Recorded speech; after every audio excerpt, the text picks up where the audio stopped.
전공의 단체 사직을 하루 앞두고 혼란이 계속되고 있습니다. 특히 어떤 부분이 문제가 될 수 있는 건지 신용수 기자와 짚어보도록 하겠습니다. 어서 오십시오.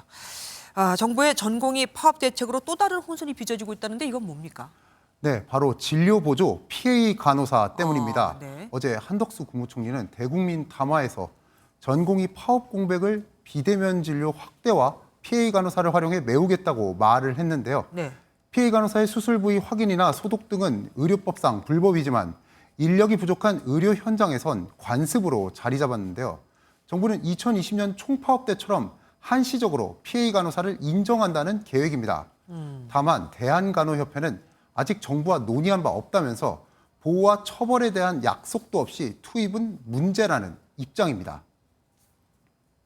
환자에게 어떠한 일도 할 수 없습니다. 간호 외에 다시 말하면 전공의가 빠져나간 의료 공백 상황을 소위 우리가 흔히 얘기해서 업무를 할 수가 없습니다.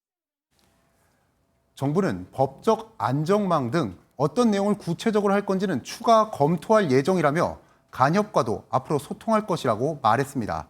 다만 의사들이 그동안 PA 간호사 합법화에 꾸준히 반대한 만큼 PA 간호사 활용은 새로운 갈등으로 커질 가능성이 있습니다. 그럴 만도 한 게 예전에 PA 간호사들이 법적 처벌을 받은 적도 있었던 것 같거든요. 네, 그렇습니다. 지난해에도 2심에서 PA 간호사의 의료 행위가 유죄 판결을 받은 사례가 있었습니다. 그러니까 과거에 그런 일이 있었기 때문에 이번에도 어떤 법적 조치를 미리 약속해주지 않으면 하기 힘들다. 이 얘기가 나올 만도 합니다.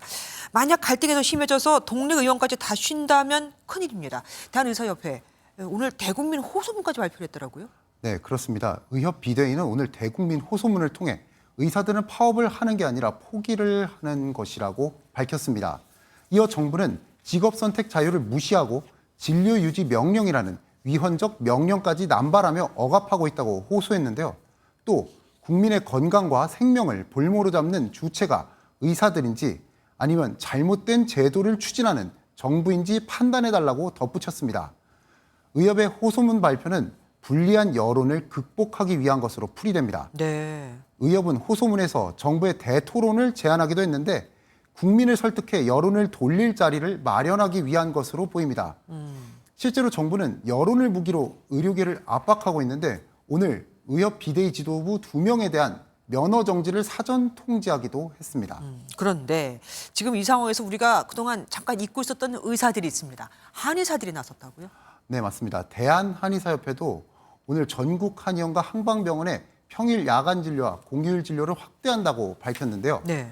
한의협은 무책임한 태도에 분노한다며 기본적인 1차 진료는 물론 응급 환자 발생 시 효율적인 처치와 연계에 나설 것이라고 말했습니다.